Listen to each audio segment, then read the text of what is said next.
Every time they say that, they become uglier and uglier. Okay, just look at their face. Diba tayo, tipo rin tayo. Hello mga kabibig! Ito na ang pinakamaingay nga YouTuber sa balat ng YouTube. Ako si Kabibig, maglebak-lebak na dyan with evidence. Kumusta mga kalebak-lebak dyan? Happy pa ba kayo? Cute pa ba kayo? O eto na mga kabibig. Akala nyo natatahimik lang si Senator Amy Marcos. Marunong din siyang magpaparinig. At ang kanyang parinig ay supalpalin ang mga sinasabi ni Lisa Marcos. Depende na on how you able to interpret the action of Senator Amy Marcos. Pero ang ibang netizen, sinabi talaga na si Lisa Marcos ang pinariringgan at pinagpatutudahan ni Senator Amy Marcos. Naglabas kasi ng video si Senator Amy Marcos na Fresh Friday. Bakit kabibig? Kasi sabi ng iba, yung napanood nila ang video ni F. Eliza Marcos, hindi daw siya fresh, yung buhok parang walang suklay, naka-shorts, parang hindi ready sa interview. Baka part ng kanyang drama. Pero kahit na, First Lady, kung ang pinaproject niya ay magiging isang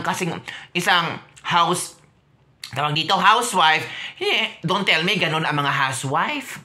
Mga ang tawag doon, parang walang ligo.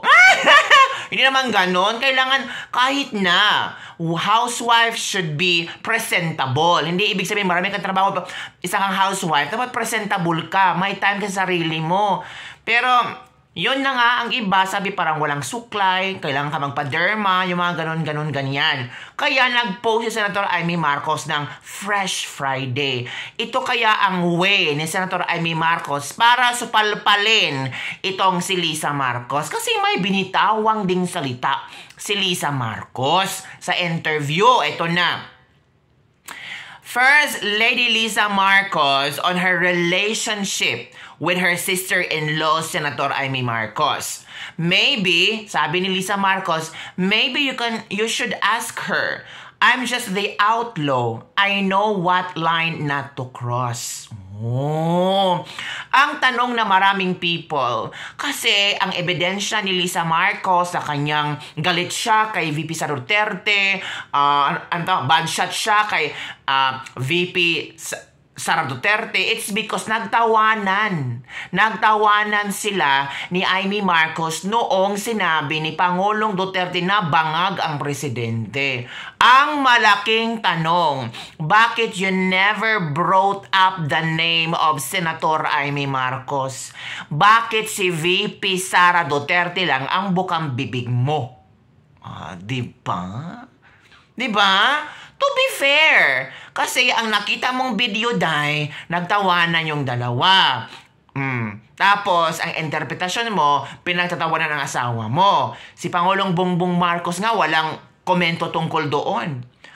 Ang sagot lang niya, baka nag-fentanyl si Pangulong Duterte. Yun lang kayang komento, pero ikaw, comment agad. Ito pa ang sabi ni F. Eliza Marcos. Well, every Sunday, we have a family lunch. Once nga, my mother-in-law said, Iha, di mo inimbita si Amy sa mga ano? Ma'am, ako pa. May group chat kami.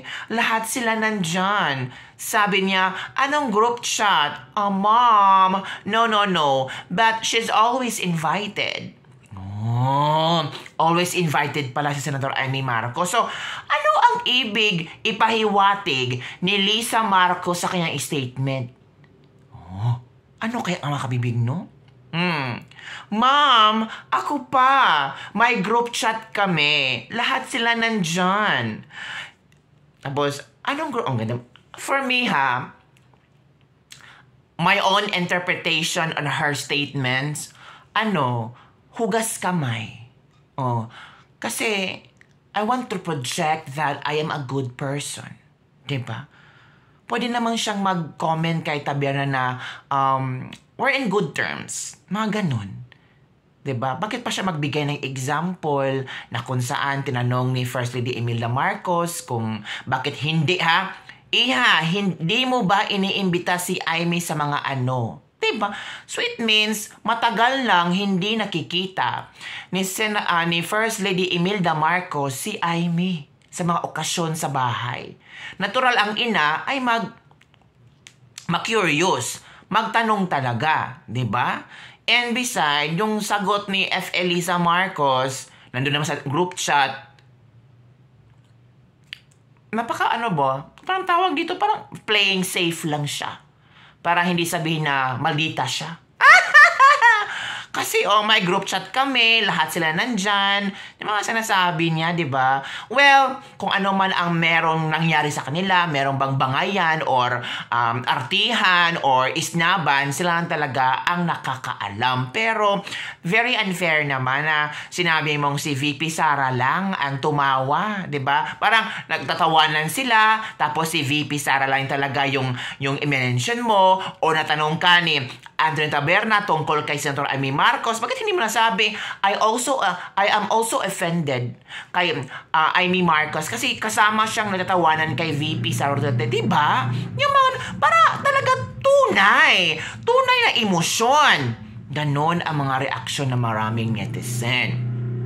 Kaya panoorin ninyo ang video ni Senator Amy Marcos. Watch and learn ha kung gaano pina-fresh Friday ni Senator Amy Marcos.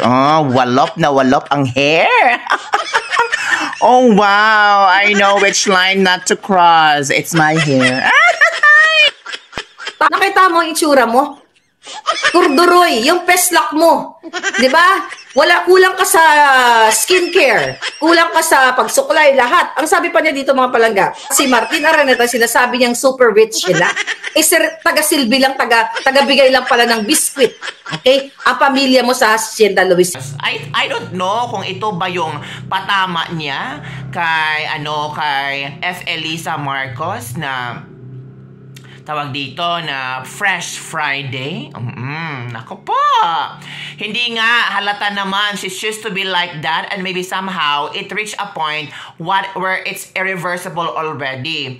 So all she can do is appreciate the beauty of Senator Amy and VP Sara, I guess. This post is a satire to F. Elisa, Senator Amy, I think. Parang pangulit. Parang hello, alam namin, di ba, mga ganon. Sabi dito, hindi siguro mahilig sa skincare si F. Elisa Marcos. Walang enhancement, then busy sa work, at nag-a-absorb masyado yung stress sa mga estudyante niya. Pwede naman. Sobrang busy ni F. Elisa Marcos. Wala siyang time for derma. Wala na siyang time for self-care. Kasi may asawa siya. Kailangan niyang bantayan? Kailangan niyang i-take care ang kanyang asawa, mga anak, nasa politika, and the same time, yung trabaho niya bilang isang lawyer, bilang isang teacher. Teacher ba siya? Oo naman. Nag-teach siya ng law. Okay. Ito pa ang sinabi ng mga inisan. Yan si Amy Marcos, retokada yan. Yung si F. Elisa Marcos, fresh na fresh. Sabi ng isang netizen. Puro ritoke si Amy. Botox yan. Si Lisa Marcos, fresh and beautiful. Nature. Ano nature? Natural beauty. Kayo talaga. Well, wala namang masama kung magpa-enhance ka ng beauty mo. Masama ba yun?